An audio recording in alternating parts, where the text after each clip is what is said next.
Are you struggling for consistency in your sim racing? Does your iRating look like a roller coaster? If so, we have good news for you. The way to get more consistent is to first understand what you're doing differently than the professionals. And VRS is the answer. With our competitive subscription, you will have the telemetry, setups, tutorials, and everything else you need to fully analyze your driving. Our data packs and the ability to compare your driving with the best in the world will show you exactly where to adjust your inputs, change your driving line, and shave seconds off of your lap times. And our powerful and precise Direct Force Pro wheelbase and precision pedals are being used by some of the world's best drivers. All these champions agree that VRS hardware is not just the best on the market, it's also priced well below the competition. So if you're looking to upgrade to direct drive and the best pedals in sim racing, VRS is your answer. If you want to get better, get faster, and make it happen sooner rather than later, you owe it to yourself to find out why so many people are switching to VRS. You'll be so glad that you did. Visit www.virtualracingschool.com and learn why the best use VRS.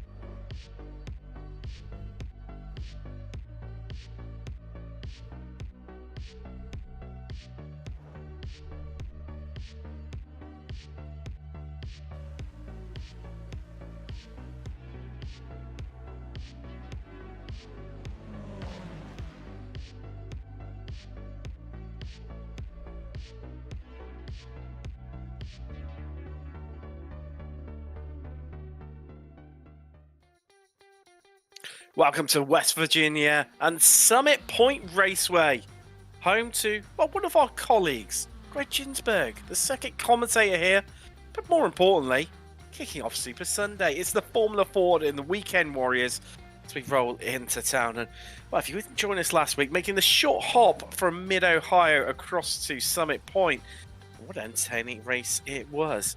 I'm sure we'll be in store for more of the same this evening. I'm Tim Cox. We've got Lewis Right in the virtual production trailer. Andy Thompson joins me now. Andy, got qualifying just get underway right now, but yeah, I mean, last time out we had a Spec 2 driver on pole in the form of Josh Soto, but he's not running quite as well at the moment. Good evening, everyone. Good evening, Tim. Well, he's not doing too bad. He's currently in third place, so well up the order for an S2 driver. So again, having a rather good qualifying session. We just hopefully he does well in the qualifying and he manages to get around the first lap, because if we have watched Mid-Ohio race, he spun out in turn number 2, so not the ideal start for Joshua, but I'm pretty sure he's learned from that mistake, and hopefully he can rectify it here at what is a very tricky Summit Point. So everybody on iRacing will know this track. It is one of the tracks that we all used to run in our MX-5s, and a very tricky mid part of the track, round turn numbers 4, and then coming into the very tricky infield or the outfield bit, 5, 6, 7 and 8, which we're pretty sure that we're going to see quite a few spins around that part of the track, Tim. I think we are. We've also got Antonio Race coming into this round. Currently, he's won the last 4 rounds on the bounce in Masters. However, let's take a look at the championship standings and just get accustomed with those, where we are, this latter stages of the season. Jason Green leads Spec 1. Well, not so commanding due to taking part in 7 out of 7 so far on 474. But Ferenc Arabian, he's not far behind them and taking part in only 5 rounds. And likewise, Overstreet still in with a shout as well. She lies third. There's Thomas Renders, Simon Ball, Eric Ronenberg, DeGassis, Jacobson, Mayer, and Leandro Piero running out the top 10 there. I'll tell you what, some very close positions, definitely inside that top 10. Across into Spec 2, Tom Laurie dominates this one by 55 points over Roland Wallbank in second. He's got 38 points behind him, Gary Wallbolt, and that's where it starts to get really, really tight. 8 points behind Wallbolt in fourth is Coffey. Pentakainen is only 1 point behind in fifth. Andrew Bennett now cutting adrift. He's on 217, not going to really make up that one. But Montgomery, Montavini, Griffin all still within a shot of that spot. Kaj Hansen running out your top 10 there. Across into Masters category, and well, it's going to be no size surprise. I alluded to it earlier. Antonio Race comes into this round having won the previous 4 rounds, stretching back from Phillip Island to Okayama, Alton, and of course last week at Mid-Ohio. Jörg Marni still in there despite that large winning streak from Race, where it's been just Mr. Consistency chipping away. He lies in second. Stevie Ray's on for an all-time highest finish in the championship, I do believe, in third. He can hold on to that one. 50-odd points behind him is Murakami Jim Brewster. For a couple of second place, well, 3 podiums to his name. He lies in 5th. There are Bradshaw, Ref Cantor, Love Nelson.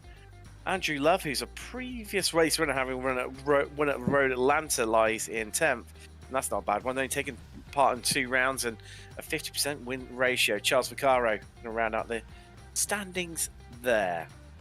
But as I mentioned, we've got qualifying underway. And it's a Brazilian on pole. The former Yao Tabino, there he is. And a good company as well, Andy, because 2 Brazilians inside the top 3. Yeah, definitely is. And we see Antonio Reis taking up his usual position in P2 at the moment, well ahead of Jörg Marni in P9th, with Stevie Ray there in 10th. So the 3 main protagonists in the Masters pretty much line astern, although Antonio Reis is well ahead of Jörg Marni in 9th place. But it's all about positioning on this track, because if we look at the track layout from turn number 9, it's really a flat-out sprint race all the way down into turn 1. So we saw it in Mid-Ohio, the effect of the slipstream and how much fuel you can save. I think it was a masterclass from Antonio Reis.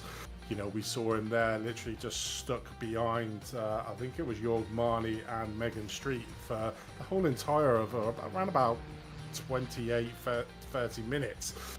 Able to just save the fuel, come in after about 2 or 3 laps afterwards, and then basically take the win. So this is another similar track to Mid-Ohio with that extremely long, you wouldn't normally say it was a long, but in these smaller cars, it's pretty much flat out from turn number 9 all the way down into turn number 1. So we could see sort of the same effect again, I think, into tonight's race. But it's going to be a really good setup, a really good track for these cars as well to really get your teeth into. So I'm expecting some fast and frenetic racing throughout the 40-minute race we've got coming up. Do you think it's going to be quite similar to Okayama? Of course, we visited there 3 rounds ago. The back straight similar to the front straight here at Summit Point, especially turn 1, very similar to the hairpin that you've got at Okayama. That in lots of tight technical pits. Do you think it's going to be quite a sort of a similar result? Drivers who ran there well are going to fare quite well this evening. So, I mean, I think this has got more of a longer straight than Okayama. Okayama's got long straights, but followed by really, really tight turns. I mean, the back straight comes to mind where you come down right down the end, and then you've got the hairpin right at the end. But on this track, you've got, like I say, turn number 9 coming out of there, coming all the way down the back end of the course, coming down the start-finish line, and then you've got the tight turn 1, very good similarities there between the turn number 1 and the Okayama here. And then basically they get back onto the power all the way down into the tight section into turn number 5. And I think that's where a lot of these races is going to be won or lost within the classes, is that very tricky turn number 5. It can catch so many people out, certainly if you're firing out. And we'll join on board here with Stevie Ray around a lap of this Summit Point. And this is the start-finish straight that I was on about, coming down into turn number 1. It's literally heavy on the brakes, and then the corner really opens up coming through turn number 2, back onto the power, and then moving the car onto the right hand side of the track to open up turn number 3. In these cars, pretty much flat out again through this turn number 3, literally clipping the corner on the inside. Stevie did it slightly wrong there, and getting pushed out onto the exit of turn 3, and then coming down into the tricky part of the section through turn 4, flat out. But then you've got to really be on the brakes quite hard into turn number 5. Now this is an optimal place for lunges up the inside, but then you're coming down into what I think is a single file. But there will be optimistic drivers that try to put their nose up on the inside, and we could see quite a few of the cars coming off around this part of the section, coming out of the complex here into turn number 8 through turn number 9. And this is what I'm on about, flat out now all the way. But Stevie just loses it, getting on the power a little bit too early. there. But yeah, coming out of that corner, back through, turn number 10 is going to be the same, literally onto the left-hand side of the track, cutting across to the right, and then firing yourself over to the left down the start-finish straight. So it's going to be a war of slipstreams coming down there, because if you're behind a car coming out of turn number 9, you're in a really good position to overtake them coming down the start-finish straight. And it's going to be interesting to see during the race as well, Tim, to see how powerful that slipstream effect is, because if there is, coming down to the last lap and the second car coming out of turn 9 is close enough to the leader, it would be interesting to see if you'll be able to pass him by the start-finish line of that lap. So it's going to be an intriguing one. Pretty much a story of two halves, like pretty much most of the tracks on iRacing. You got the flat-out open sections of the track with the tight technical bit around that turn number 5. So it's going to be a really interesting race. Oh, good news for yourself, Andy, and also your Gmani fans. I know I can tell from your voice a little bit worried. He's languishing down in 9th place, but he has moved up onto the front row, 2nd place for the Masters driver. Overstreet's promoted herself up into 3rd. Those sort of big hitters that you come to know and love in this series, moving up through the grids in these last stages of qualifying, and nearly saved it. I didn't know you could go beyond that concrete barrier. I do now. That was a good little bit of off-track driving there. It was, and it just shows you can get behind that concrete wall. Didn't know that one. So, it says the Spec 2, Josh Soto still leads that one. However, he has got right behind him Michael McConnell, who's moved himself up to 7th, 2nd in class. Just Bedini touching the notorious iRacing slippery as ice grass and heading off there. He's not going to be able to get back out again, set another lap as the drivers who can get across the line before the timer runs out will get another lap in as someone else taking a bit of an excursion there out onto the grass. There is Josh Sosa, your leader in Spec 2 in terms of qualifying. Just having a bit of a look through, there's no one really out of place, is there? Everyone's really, where they should be. So that's going to be interesting for me, Andy, see how they work together under racing conditions. There you go, checkered flag is out, so those drivers come across the line. Well, that'll be their final lap from now onwards. What is interesting is now as Joshua Soto is not. We saw him at the front of the grid. He probably got under a little bit of pressure out in mid-Ohio. He's now at the front of Spec 2, but round about 6th place overall in the grid. So probably more of a position he's used to being in. So hopefully he'll be able to keep that position in the front of S2, but not feel under pressure about leading the race. So I'm expecting big things from Josh. Same here. So we've got qualifying just rounding out. I don't think there's anyone looking like they're improving laps at all. So we wait for the timer to click down right now before we head off into 40 minutes of racing coming up for you here on the channel. And of course, about 40 minutes after this race has finished, we head off for the SRFs and action, big grids, excitement and drama. They will be. That is for sure as part of the doubleheader for Weekend Warriors here on Super Sunday on Apex Racing TV. And they're heading to Charlotte. Should be another on the Roval there. Another track that's a little bit tight technical and brings about its challenges. However, yeah, there's big expanses of fields to head off into, whereas there it's predominantly up against walls. So make sure you tune in for that one. We'll see quite a few of the drivers who've got taking part in the Formula 4 tonight will be appearing in that one as well. So we've got about 12 seconds left of qualifying before you bring up your grid, as there's definitely nobody improved. Looking like we've definitely done and dusted there as that just clicks away now, and then we'll be heading across into race. And it transitions any second. There we go.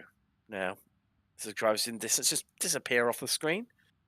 And here we go. So it flicks across. Here's your grid. Jadbino on pole with Jorg Marnie joining him on the front row. Then it's another Spec 1 and Masters row in the form of Megan Overstreet and Antonio Race. Leonardo Piero, he alongside top qualifier in Spec 2, Josh Soto. Michael McConnell, he's got Jason Green for company on row 4 with row 5 in your top 10. First All-American race, Alan DeGassis and Stevie Ray. They've got Jim Brewster and Tom Laurie taking up row 6. Row 7, That is Chris Montgomery and Marco Trespedini.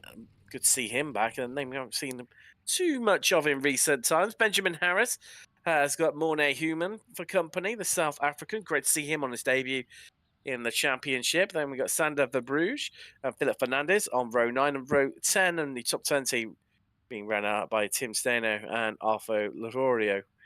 Jeff Jacobson is Gary Walbot for company on row 11, with row 12 being Adam Bradshaw and previous race winner Andrew Love starting near the back there.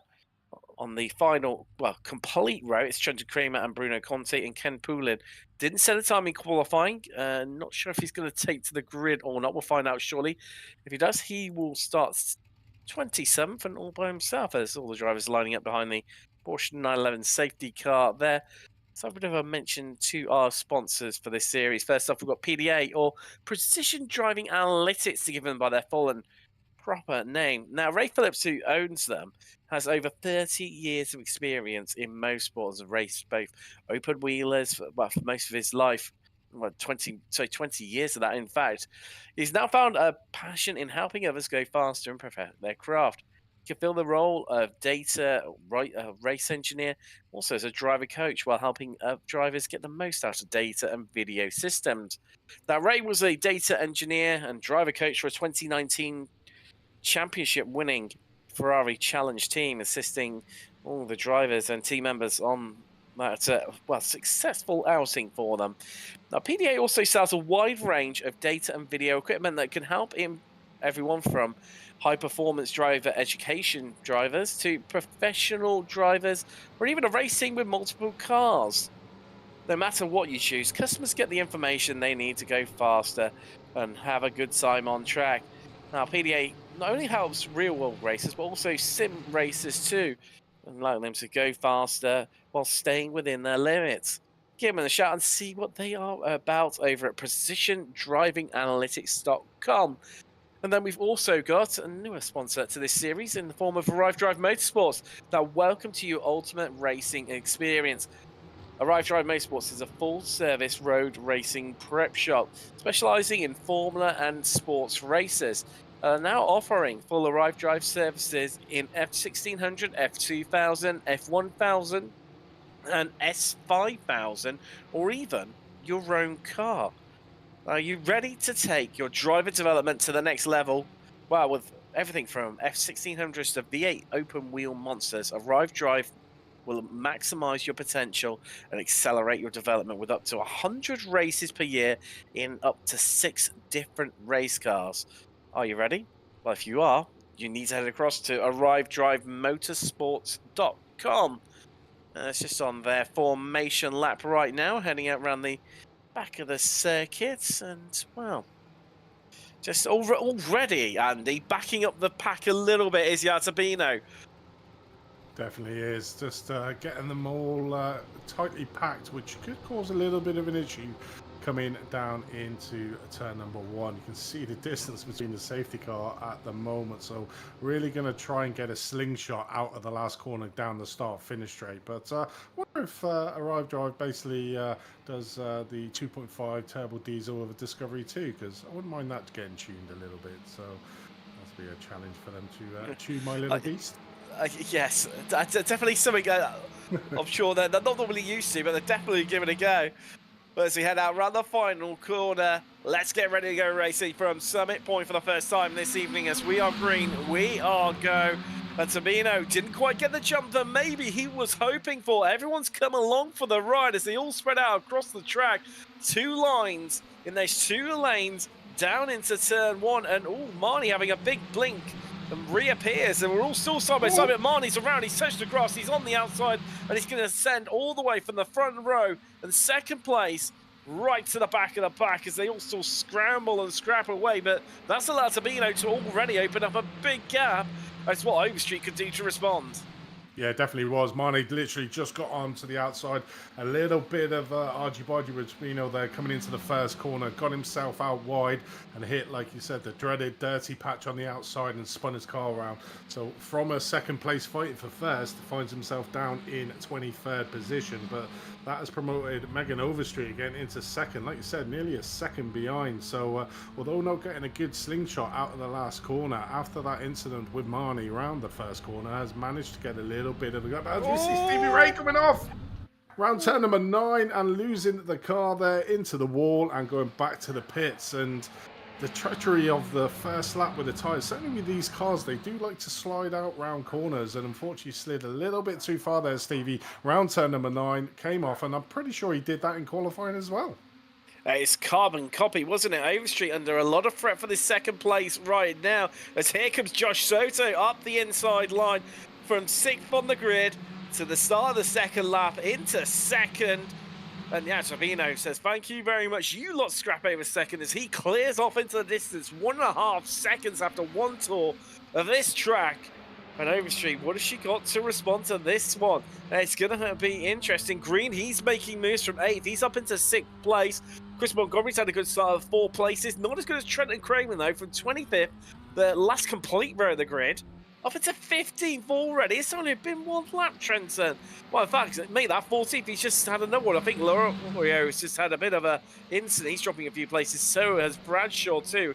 Yeah, they're looking very, very slow. Certainly it's the Iberian there. You see, Arthur Latoria.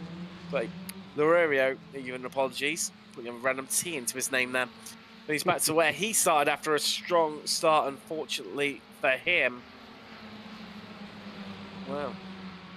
Let's take a look at a replay here. So this is what happened to Marnie, Andy, isn't it?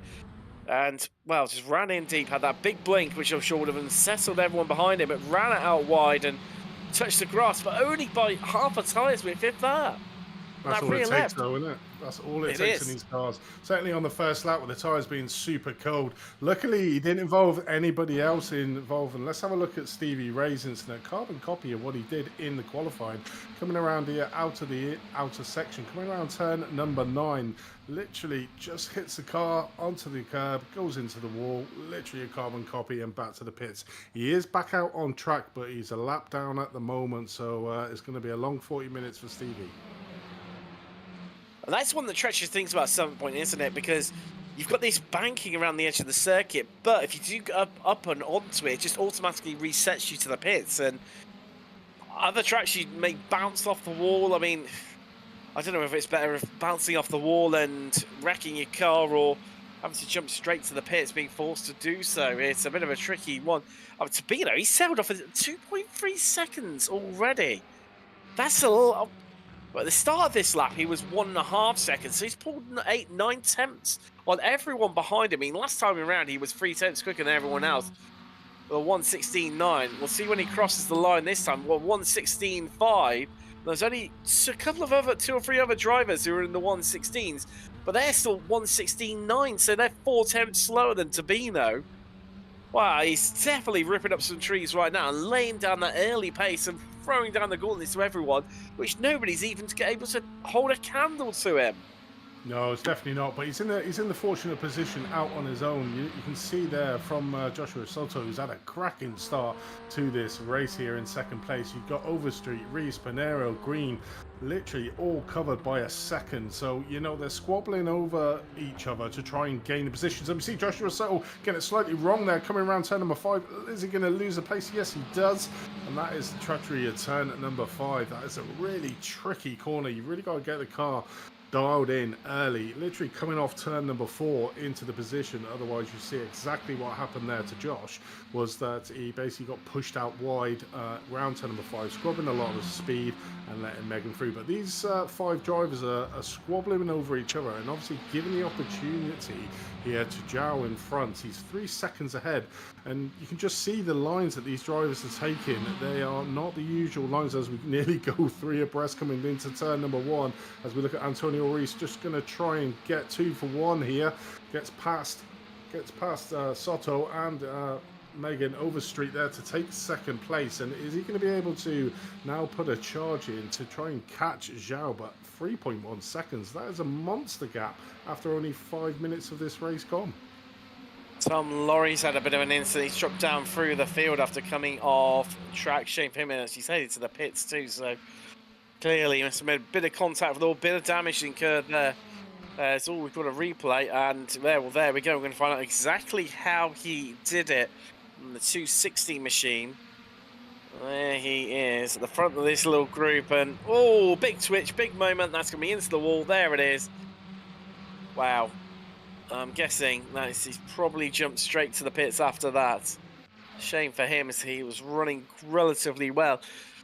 I mean, Andy, you asked what Antonio Race could do. In answer to that, he's just about keeping pace with Yartabino, but not making any impression on him.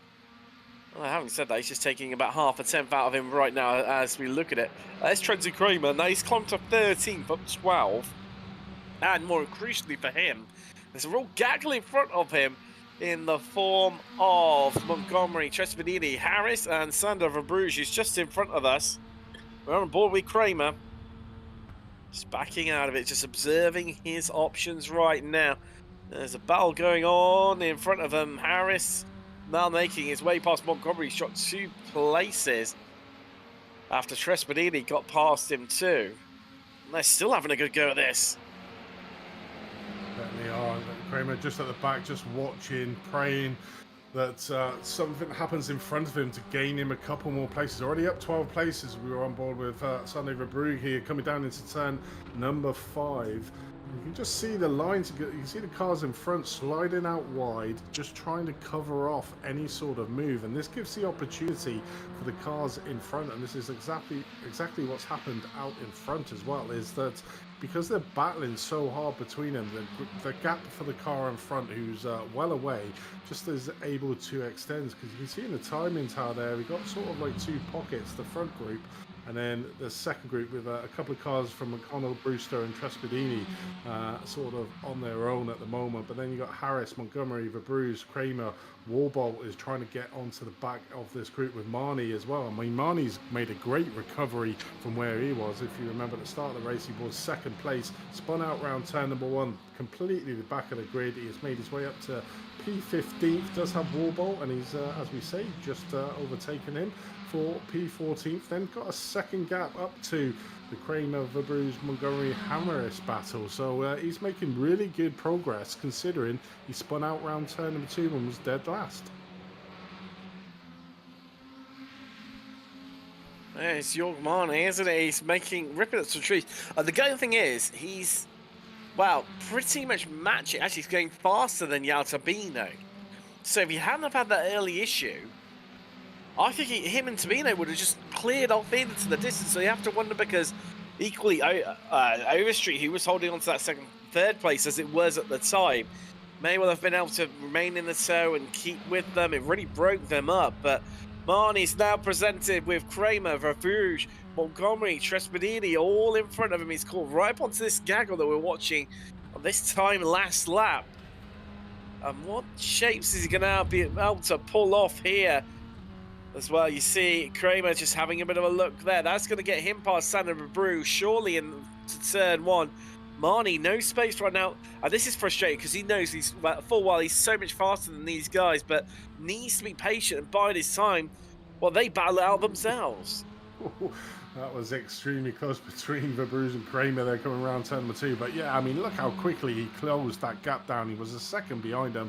Now he is right on them, trying to get his way back. Oh, nearly came a little bit of a cropper there with Verbruge and going slightly offline there, Marnie, losing a little bit of ground to this group, but certainly has got the speed and the pace. So I'd expect him to, during the course of this race, to try and get to the front of this group. But I think probably there is where he'll lie in P10th, because Harris, you can see in P9th, currently 3.5 seconds ahead of Trespidini in 10th, so or Brewster in 8th. So it's going to be a hard day at the office after this. But let's have a look at what happened to Gary Warbolt here, coming out into turn number 3. Does he get his wheel slightly onto the gravel? Not slightly, he gets well onto the gravel, but manages to save it quite well. So you can get all the thingy. Let's have a look at him round turn number 4, coming into the treacherous turn 5. That's got to be a hardware failure. Surely that's a very unusual entry into turn number 5. Yes, and he's gone straight to the pits. So I think you've got to be right there in your synopsis, and he definitely, indeed. Sabine still pulling away at the front of the field, but this battle for second still looming large. Although Jason Green just dropping off the tail end a tiny bit right now. As Overstreet leads from Race, from Soto, Panero, Green. It's having a bit of a look in the background here. McConnell is a little bit far down. Actually, no, he's still putting a shot 1.5 seconds on it. As meanwhile, Yogmani starts to pick off this group. So Kramer ahead of Verbruge. But how quickly can the dispatcher Sander Verbruge, who's locked in a battle for an in-class battle? Surely this is going to be size up for Verbruge. Get the move done, down into turn 1. Get on up the road where there's a bit of a gap emerged after Kramer. And try, well, there we go. Easy pass. Easier. Yeah, that was a lot more easier than we thought it was going to be. I don't know if that was a defensive move there from Bruges, but I don't think it paid off very well for him. It's literally that last corner seems to be quite treacherous as well. Let's have a look at what happened here. So even before the corner, he sort of, as soon as he turned in there, he starts to slide and just slides out of the corner. So the tyres completely gave up on the car there, and luckily Yogmani was able to pass him, and a nice easy pass for him, and now he's looking at the back end of Kramer to see if he can make an opportunity to get through this gaggle of cars. So Adam Bradshaw just taking to the grass there to let everyone through. On board with Marnie. This is a frustrating point, isn't it? Because when you know that you're so much quicker than everyone in front of you, you're able to carry so much more speed through the corners, but you need to be patient. You need to bide your time. As next in line for Marnie is Montgomery. And whether he can pick him off in the run into turn 1, we'll have to see. Just Benili, he's opened about a 7/10 gap to Montgomery, so there'll be no 2-for-1 deals down into turn 1, but here comes Marnie to wait, watch for him to pull out. Here we go, and charge his way through on the recovery drive. That's back to 11th overall. Still third in class, amazingly. Race and Brewster are first and second, respectively, third and 8th overall for those two. And in fact, actually, the top threes are, other than Spec 1, are relatively spread out right now, with Spec 2 being led by Soto. Michael McConnell second. Oh no, there he goes. Literally lost that going into the corner there. I wonder if he has got a little bit of damage there. We saw a car just tag his back end. Let's have a look at what happened. Literally pushing for all he's worth here. I think he's looking at trying to get to Brewster, so trying to make work there. I think he just hit into the back end of the car in front. I think he might have got away with it. I think it might have been a bit of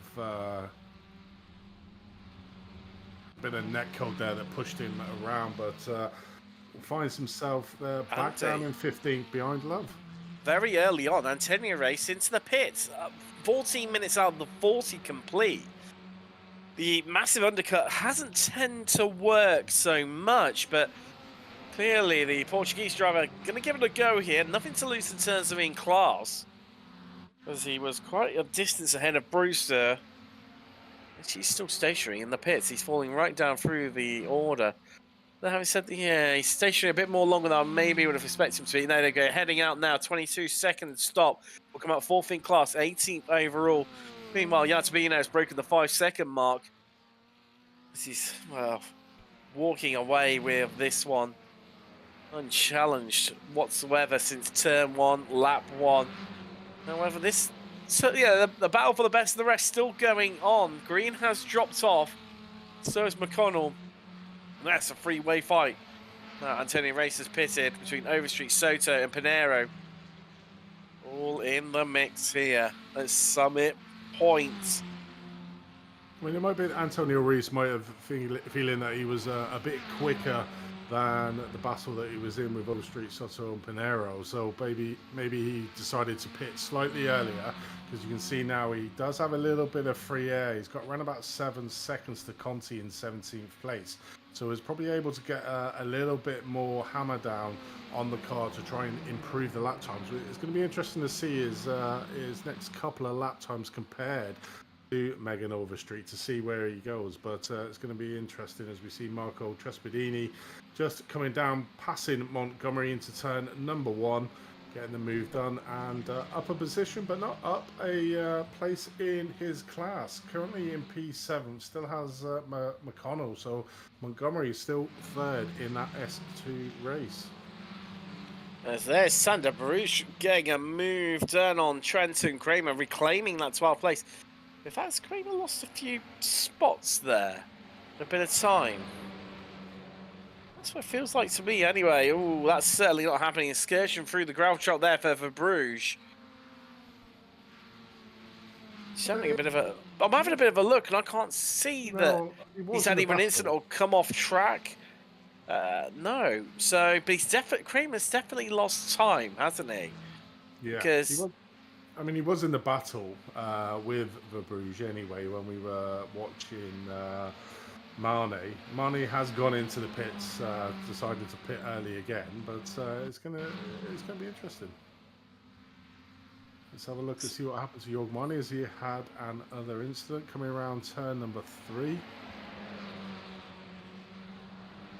Yes, he has again. Just pushing it. I think that's the problem, isn't it, Tim? Once you realise that you're so quick, you have an early spin in a race, you're trying to push yourself to the absolute limits, and you're more prone to having mistakes. And we normally see Jorg Marnie, Mr. Cool, Calm and Collective, and he's already had 2 incidents, and that one was a big one that obviously had to tow back to the pit. So he'll be fighting out for the lower positions. But I'm just looking at the Masters class in the standings, and the highest one is in P10th, which is Andrew Love. So they're all relatively close together. So the Masters are struggling around here at Summit Point. Well, it's deceptive. Funnily enough, I was just looking at that one. So Race and Brewster have both pitted, which is why they appear 15th and 16th respectively, although there's some, 13 seconds between Race and Brewster.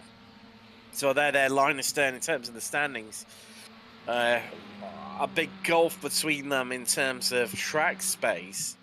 I do wonder if Antonio Race was seeing that lap times that Jorg Marnie was setting, where we saw him coming through the field early on, and maybe that's just influenced his decision to pit early here. Getting some, like you said at the time, Andy, getting some fresh air. He's coming into a lovely pocket by himself and then really go for it, hell for leather. So that's Bruno Conti in front of him. He's going to drift out wide. That's going to be an easy place game for race. Chris Montgomery into the pits.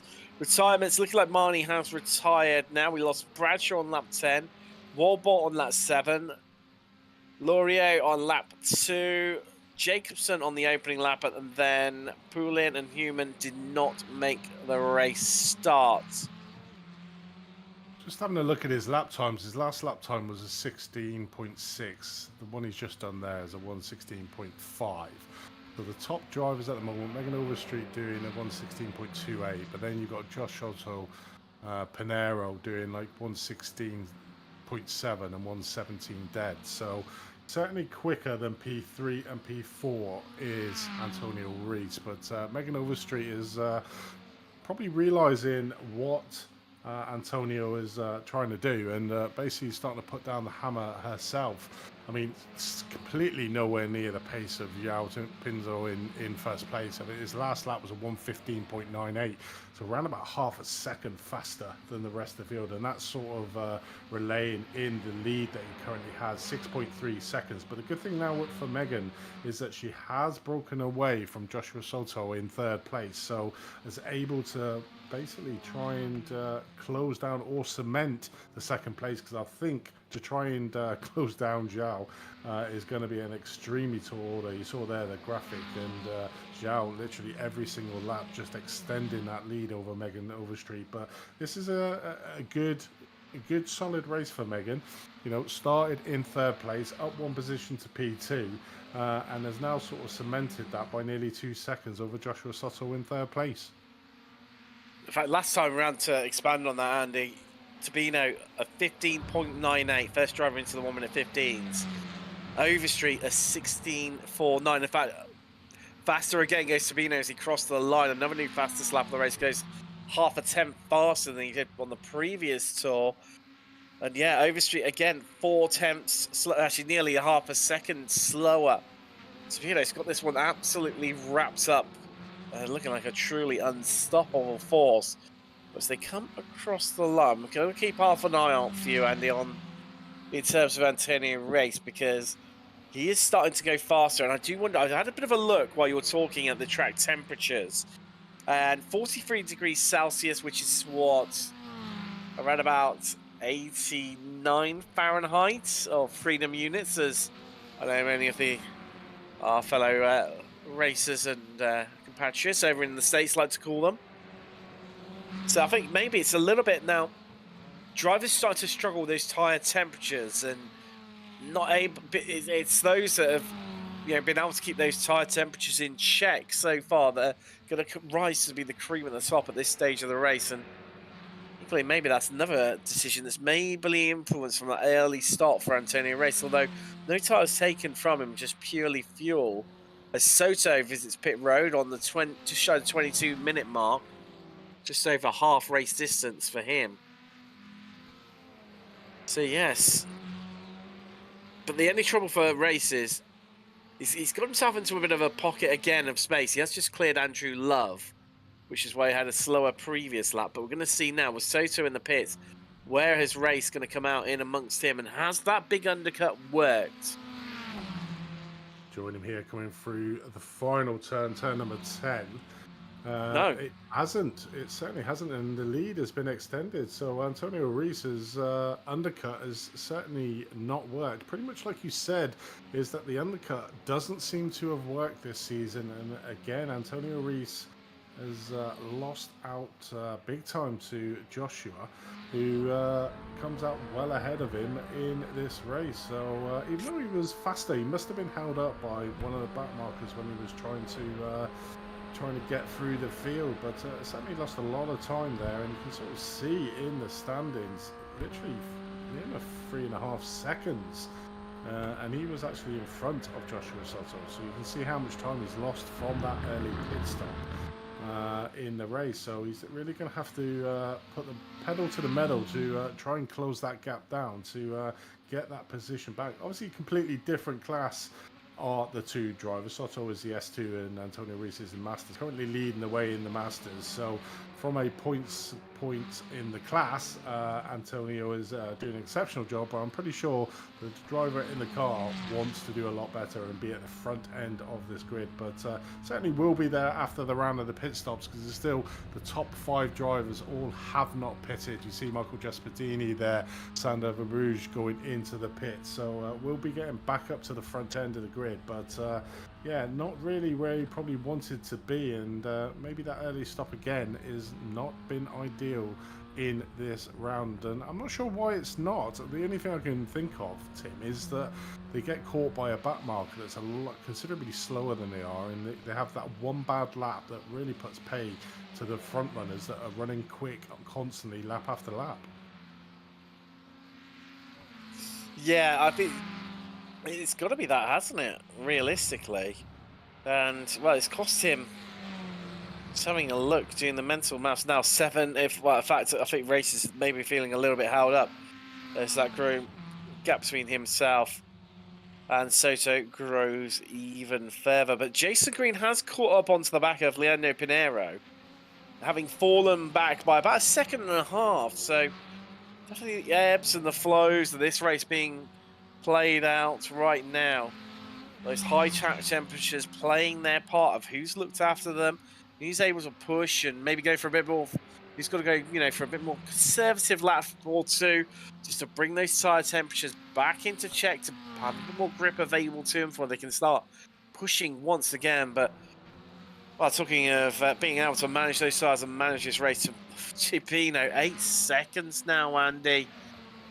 8 seconds after 25 minutes. I mean, that gap hasn't grown as strongly as it did in the opening couple of laps, but He's still just chipping away casually.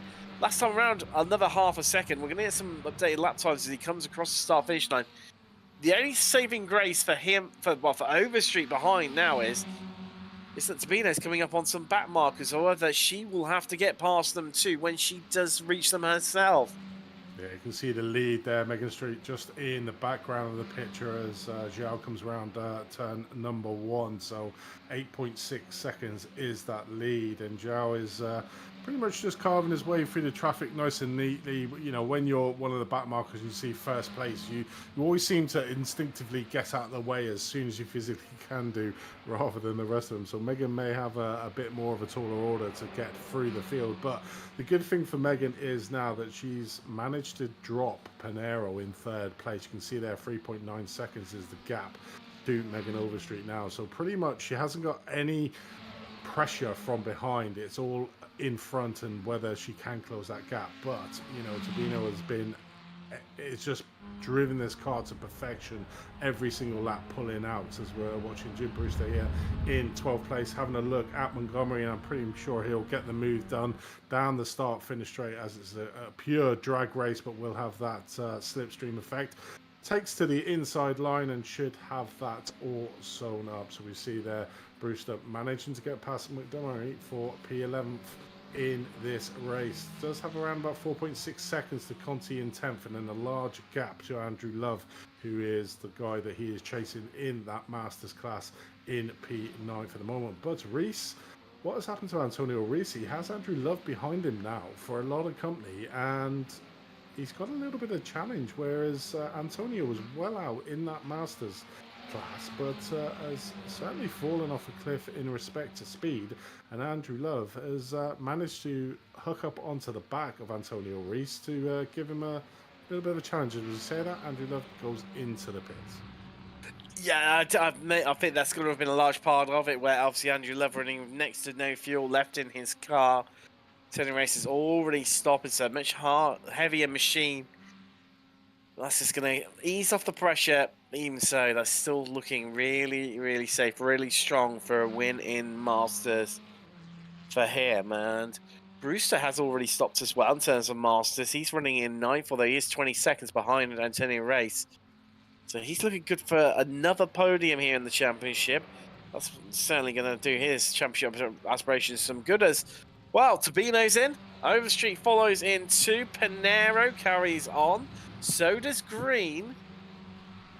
Now, I mean, Tabino can afford to mess up his fueling a bit here, and he'll still come out comfortably in front of Overstreet. Although we do know from history that Overstreet does tend to play it conservative. Well, I say conservative, aggressive in terms of the amount of fuel that she puts into the car. Excuse me.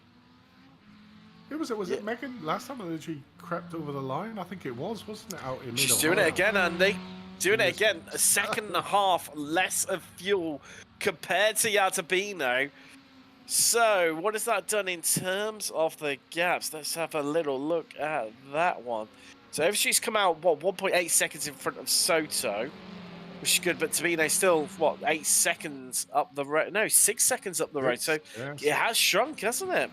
Yeah, 2 seconds taken out in that, but we saw this last time out in Mid-Ohio, you know, and I think it was Megan Overstreet that basically miscalculated the fuel, and that extra lap at the end of the race really, well, it didn't cost her a position, but cost her the opportunity to move up a position, lost a bit of literally coasting over the line to secure the, I think it was 3rd place that she got in the end. But again, really aggressive on the fuel, literally taking it down to the milliliter of fuel. And, you know, it'd be interesting to see if it pays off for her today. But, I mean, it certainly paid off with the lap times. But the fact that Zhao was able to get near enough a 9-second lead in the early stint of this race, it's going to be a hard and tall order for Megan to be able to close that 6 seconds gap and try and pass when clearly Zhao has got the car dialed in for this race, and certainly is the one with the most amount of speed. Literally his fastest lap is about half a second faster than anyone else on the field, so certainly got that speed in reserve if he needs to use it. See Pinero leading at the moment, although he is yet to stop. Neither is Green, who's tucked up half a second behind him. The only two drivers yet to enter pit road so far this race. Will they do it this time around? We'll get to find out very, very shortly as they race up towards pit road. The entrance to it, there we go. They're in from first and second on track, but well, even when they're accounted for, it's going to be Tabino resuming a lead of the race. But have they managed to take any time out of Overstreet? That's the crucial question. I think they're going to have done, Andy. I mean, it's looking at lap times, roundabouts. I think they could be in with a good shout here of maybe picking up... yeah, they're on pit exit, but Overstreet comes flying through. So has Soto done enough? Yes, he has. So actually, scrap that.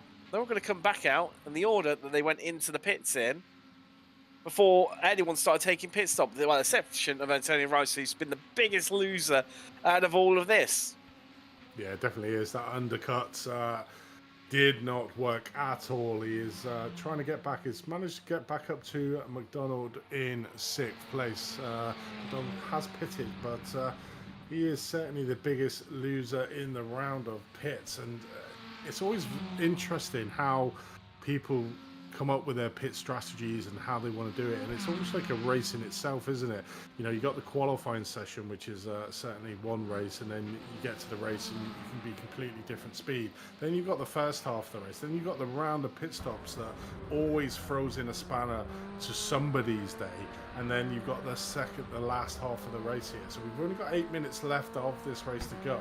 Antonio Rees, who was in the top 3, now finds himself in P7, so certainly the biggest loser out of the round of the pit stops. But, you know, crucially for him, it's still #1 position in that master class. So it's not all doom and gloom for Antonio Rees, and will be extending his lead in that Masters Championship with Jorg Marni out of this race. So it's only win-win for Antonio Rees, but probably be a little bit disappointed as we watch here as Green takes Pinero coming down into turn #1. So that is a position change for class, and Green takes that 4th place, 3rd place in the S1 over Pinero in 5th place. So now everyone's taken their stop. 7 minutes left on the clock here from Summit Point Raceway in round 8 of the championship. Can you believe it? Already 8 weeks complete. Tabino leads by 6.5 seconds over Overstreet. Still pulling away is the Brazilian as well. Soto occupying that last position on the podium overall in 3rd, and also leading Spec 2. Green 4th, but on the podium, and it's going to have a big fight. This is just seeing there Benjamin Harris scrapping away with Sander Verbruge, who's been dramatically improved, this driver has Verbruge. Remember the first race, just really struggled, but it's come on absolutely leaps and bounds. Definitely is. Went a little bit too deep there into the first corner that gave Montgomery the opportunity, Harris the opportunity to just dive up the inside of Bruges, but still a good day at the office. Currently 4th in S2 is Verbruge, and does have the opportunity to get the podium position in that S2 class if he can able to overcome Benjamin Harris, who is probably doing a bit like his picture is in his profile there, of just putting his head down and trying to keep ahead of Verbruge in that 11th place. But Verbruge has the opportunity here to come back straight away at Harris down the start-finish pattern. So as we look back from Benjamin Harris's car, there's a bit of a poor exit there from Verbruge coming out of that turn number 10. Don't think he's going to have the opportunity to look here in this lap down into turn number 1. He is closing the gap, but not enough to make a move into the first corner. So it's status quo here. Time is drastically running out for these two drivers. Currently 5 minutes left, so around about 4 laps of this race to go. Looking further back up, and Green is now putting down the hammer, 2 seconds behind Joshua Soto in 3rd place, our current top S2 driver. And it's good that Joshua's had a good round here. You know, Mid-Ohio, he had an excellent round in the qualifying, stuck it on 1st place overall in the field, the first S2 driver to do that. And it's good to see him having a good race here. Started in 6th place, up to 3rd, and certainly our top S2 driver at the moment. And currently out there, 2 seconds is the gap between himself and Jason Green in 4th place. So has Jason Green got enough time to close down that 2-second gap to Soto in front? Not sure he has, and also you need to consider just how close Leandro Pinheiro is behind him at 7/10, and that's ultimately a battle for the last place on the podium in class. As there's Stevie Ray around, avoiding everyone as he gets going again. But it's tough day at the office, although even the Shout still official on the podium in class at 3rd in Masters right now, and looking very, very comfortable there. In fact, Andrew Love's been in the pits for quite a while, so that's looking comfortable despite that spin for Ray. Let's just see, Bruce is running 2nd in class. That's Montgomery behind him. 9th and 10th, these two respectively overall right now.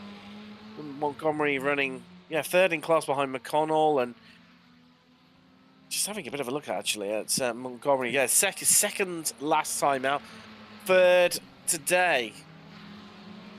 Oh, what's happened to Andrew Love? He's literally not come out of the pits from earlier on, where we saw him dart in as he was chasing Antonio Reyes down. So clearly had some sort of hardware issue is Andrew Love, and he's literally, I think he's up to 4.5 minutes. He's going for the longest pit stop here. Jorgmani's currently winning out on 4 minutes 54 seconds, and he's currently sat on 4 minutes 12. So Andrew Love going for the longest pit stop in Summit Point for round number 8. Sounds like the sort of strategy I would go for in terms of actually being able to win something, Andy. Exactly. Much of a chance than anything else. So right on board with Leandro Pinheiro right now, as Jason Green just in front of us. Both of them looking a little bit treacherous in these latter stages of the race. 2.5 minutes left on the clock here from Summit Point. Green misses the apex. Is this the Brazilian's time to shine? Has he got the run on him? Well, he's closing. That gap is shrinking. Are we going to have a lunge into turn 1? Backs out of it, interestingly. Was not expecting that one. No, I wasn't. I mean, Green completely messed up turn number 9 and 10 that gave Pinheiro the opportunity, and has gone wide here into turn number 1. So Green really struggling under the tyres, and I'm quite surprised that Pinheiro didn't make the opportunity pay into turn number 1, but it's very unusual considering they've literally got less than 2 minutes now of this race. So 2 laps this and 1 more to go, but you can see Green literally sliding all over there. I think his tyres... Soto's gone. Soto's gone. That must be Josh Soto. Oh. It was. Well, still looking good for the winning class, though, Andy, but he's lost them all by himself. As coming down into the treacherous turn number 5, literally, you can see there where I was said to lining it up for turn number 4. He literally got it completely wrong coming through the exit of turn number 4. Got out really wide into turn 5 and then was completely offline trying to brake, and unfortunately spun the car around. So this Summit Point track, even though it's like one of the tracks we always begin on, it is a really treacherous and tricky track. And a lot of the drivers are coming. I mean, we can see some of the big names that have gone as we join back up with a battle here with Green and Pinheiro. Pinheiro's just literally got 1 more lap to do it. So this is going to see if what I was saying at the start is a viable option of if Pinheiro can keep close to Jason Green here, coming out of turn number 9. Is he going to be able to get the slipstream? But look at this. Look how much slide is going on with Jason Green's car here. I mean, we saw the previous lap that we were watching these 2 drivers is that Green got it completely wrong out of turn number 9 and through turn number 10. If he's going to be in with a chance of keeping that 3rd place in the podium spot, he's really got to hook up. Look how much he's sliding out there. Pinheiro getting a really good exit and nice tight line. So his tyres are extremely working well for him, and it's going to be interesting now coming through turn number 9. Can he keep it right behind Jason Green's car? But looking at the front of the field, there's only going to be 1 winner here today, Tim, wouldn't there? João Tobino coming over the line literally well before it, and doing a nice little snake in action. As you see in the background there, Green's going to hold on to this one, which amazed me. There was no lunge into turn 1. On that final lap, as Soto holds on to 5th, Racer just closing up in his last stages. But yeah, no lunge into turn 1 from Pinero on Green. I think that was his missed opportunity there. Shame for him, but still 4th overall. This is Alan DeGassis is going to come along 5th in Class 8 overall. Soto picks up the win in Spec 2, Race the winner in Masters. McConnell 2nd in Spec 2. Montgomery's going to pick up that last podium place. Jim Brewster right up behind him. He's going to be 2nd in Masters. It's looking like Stevie Ray. He's already crossed the line, so he's going to pick up the last podium spot in the Masters class.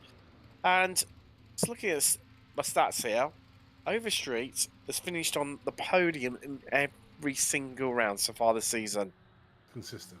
I bet Stevie Ray's shocked that he actually got 3rd place in the Masters as well, because he literally has probably had one of the worst races I've seen in race, and still managing to pick up a podium. Yeah, it was a cracking result for him. All things considered, here's some classified results for you from round 8 from some point. Tabino with the victory, comfortable in the end over Megan Overstreet in 2nd. As said, the lowest position she's finished all season long was 3rd. She's only managed that once. Jason Green rounds out the podium. Then it's Leandro Pinero. Josh Soto wins Spec 2, 5th overall. Antonio Rice 6th overall, your winner in Masters. Then it's McConnell, 2nd in Spec 2, 7th overall. DeGassis 8th. Montgomery ran out that Spec 2 podium in 9th. Jim Brewster rounds out the top 10 on 2nd in Masters. Then we've got Bruges, Kramer in the end up 13 places into 2nd. Just Benini 13th, then Steno, Harris, Stevie Ray 16th overall. The first driver 1 lap down, but picks up that Masters podium spot. Bruno Conte and Tom Lorry takes you up into 18th place, with 19th being Philip Fernandez, and then Andrew Love 20th in the first of the retirements. We lost Love on lap 24, Marnie on lap 12, Bradshaw lap 10, lap 7 for Gary Walbolt, Lorio lap 2, Jacobson lap 1, and well, Human and Poulin did not make the start. Let's have a bit of a chat to some of our drivers. First off, let's have a quick chat to Megan Overstreet, a 2nd here today. And well, as I was saying, your lowest position is 3rd all season, and that was only once, having managed that one. But today, I mean, yeah, it just looked like in a complete and utter different class. Yeah, well, actually, I had a 4th place last week at Mid-Ohio, Did you? but Okay, I've got my yeah. stats. I've got my stats wrong then, because I've got you down in 2nd. So there we go. That's my mistake. But anyway, I mean, different class. I mean, was it just a case of just managing the race and trying to guarantee the 2nd, or do you think you might have been able to stay with them if Jorgmani hadn't have had that spin on lap 1, and that's what just seemed to break you up and allow him to have the jump on everyone else at that early stage? Exactly, with him, getting away right on out of turn 1, not having that draft, I was just not able to catch back up because we started racing just a little bit there as well, so we were losing more time, and before I knew it, we were fighting for 2nd. That was the best we could do.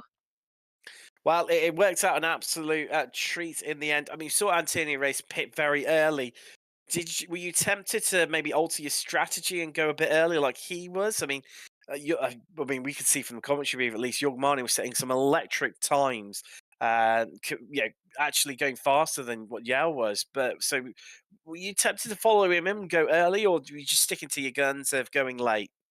I was sticking to my guns for going late since I had a full fuel load in my car. Well, it worked out in the end. Finished 2nd. Congratulations. That is Megan Overstreet.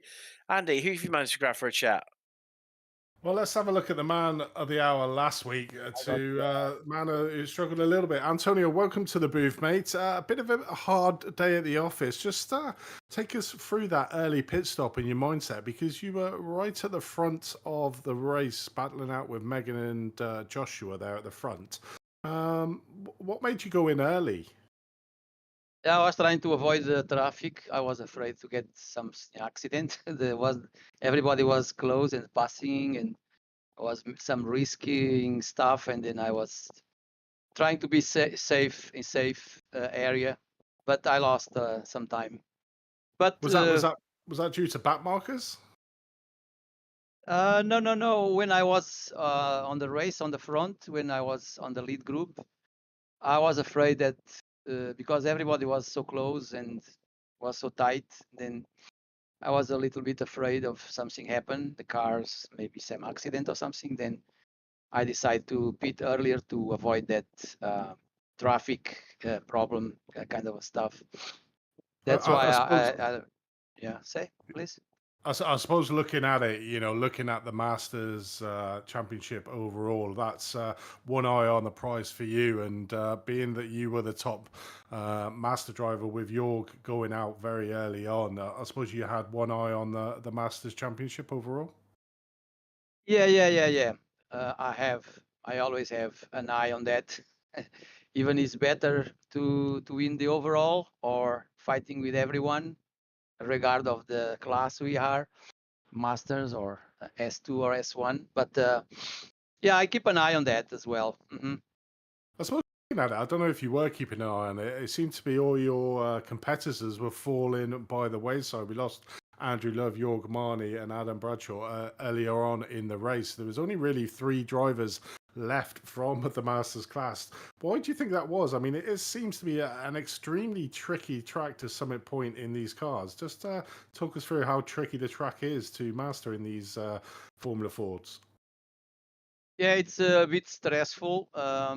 It's very unforgiving, and then we have to keep very focused, concentration, and kind of a track like that for me, at least for me. I don't know what other guys think, but for me it seems to appear like that.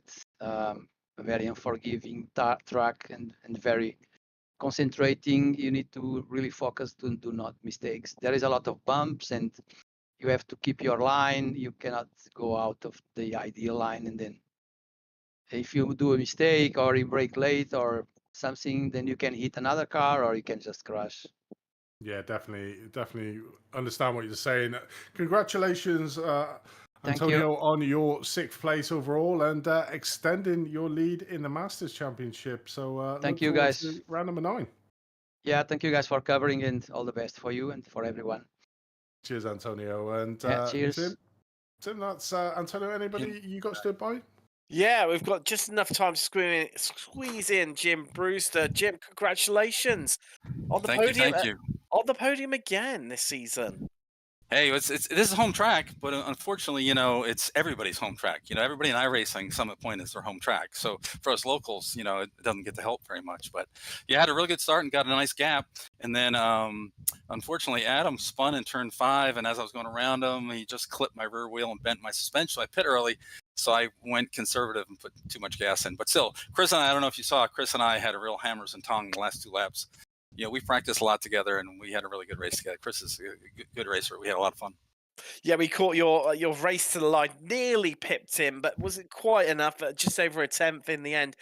Just talk about being in the midfield, what it was like out there today, because it seemed like you were pretty much for the first 2 or 3 corners, everyone was still side by side. Yeah, it was pretty crazy. Not too bad. Jorg spun off there, and then we were all sort of spaced out. And then I think it was about 9 of us in the front, or 8 or 9 of us in the front. And we had a nice gap. And like I said, I could have stayed. We would have kept that gap, except for, like I said, Adam was a lapper and he spun in 5. And that sort of brought a couple groups together. And then my funky pit, that's what got me with Chris. So it was fun, though, because Chris pushed hard and behind. Then he made one mistake and I got in front of him. So he and I really pushed each other hard. We were doing really good laps the last, half of the race. So it was a good deal. Yeah, it was another nice day at Summit Point. Definitely. Well, congratulations, Jim. 3rd place in Masters here. Very good. Point. Well, that's all we've got time for here. The first of 2 parts of Super Sunday here on Apex Racing TV. Formula Ford, that's done and dusted.